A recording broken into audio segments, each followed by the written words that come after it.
Hello everybody, this is Gene Star 134 coming to you with a new movie review. As you can see, this is a good day to die hard.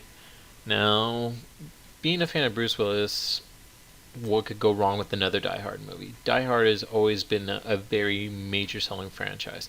It's been overdone, and overdone, but it's just one that keeps your attention no matter what you do. I mean, they've done so many different Die Hards constantly. I think they're up to, like, this is like their sixth.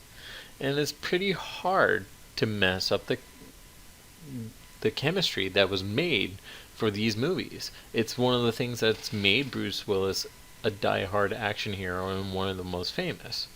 Even to today, they still have Red 2 coming out after Red, which was very well done. Now, aside from my tangent, I'm sorry, I will focus on the movie at hand. Now, coming into this movie again, I've always been a big fan of Die Hard. I mean, I even saw the previous one. I believe that was a good day. No, it was not a good day. It was something else. It was. There's so many, like I said, but it. After seeing it, I was pumped. It was awesome. So what happened to this movie? Why did so many reviewers come and say that it's so bad? And I'm saying maybe they just watched it wrong. Maybe they just saw what I didn't see. Maybe nostalgia just wore out for most of the people who were a big fan of the Die Hard series. But let's just say I found out what was the biggest, or at least the thing that destroyed a lot of this movie, and that was pacing. But let's start off first. Now, Bruce Willis plays John McClane, and if you don't know John McClane, he's the most famous, or at least most outrageous action hero in the whole series of the Die Hard movies that you can ever think, or at least action series that you can think of off the top of your head. Now, he's a regular beat cop. He works in New York, and let's just say, even though his reputation precedes him in every single movie that he's in, he always seems to just shrug it off and keep on going and fight and fight and fight. So, now, what happens is, turns into a passing of the torch kind of movie. His son is in trouble. There turns out to be this kind of turnaround where his son is involved with the Russian mafia, in so many words. And through the course, you find out that his son is with the CIA. I haven't given anything away that hasn't already been in the previews. Now, any more into it will give you too many twists and plot turns that I really don't want to really ruin. So, moving on from there, we have the biggest issue, is the pacing.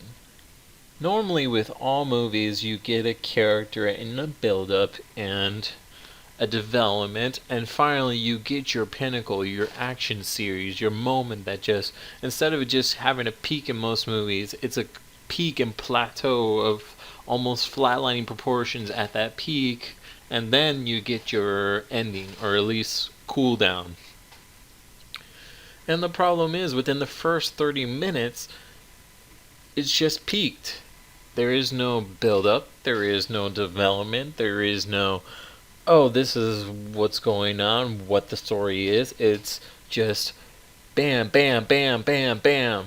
You get a little bit of the story, and then it's like pure action, car chases, tons of fighting, explosions, and they expect you to accept that within the first 30 minutes. And granted, it could work, but the problem is, after that, you've already had the taste.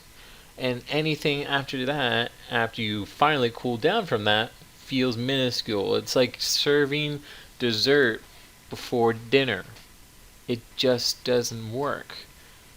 It doesn't work because the compliments are not in the right order. There's a reason to the chemistry. There's a reason to the madness. And for that reason, that was why the movie did so horrible. Aside from that, I mean, supporting cast with Bruce Willis was Jay Courtney, Sebastian Koch, Mary Elizabeth Winstead, and the line goes on. There's no one really famous except for Bruce Willis. Now, this is basing it off the idea that the name of the movie will get you to want to watch it. And then the problem is the writing along with the pacing is so off that you focus on nothing but Bruce Willis as John McClane, hoping that they can be a delivery. The problem is the delivery and the payoff are all set off at different areas, and the payoff is not as well as good as the delivery. Jay Courtney is John McClane's son, Jack McClane, and he does fairly well as far as acting goes, but the problem is they don't allow him to develop as a character. Even in the Die Hard series, if you're passing the torch, you still have to show the character. John had his own character.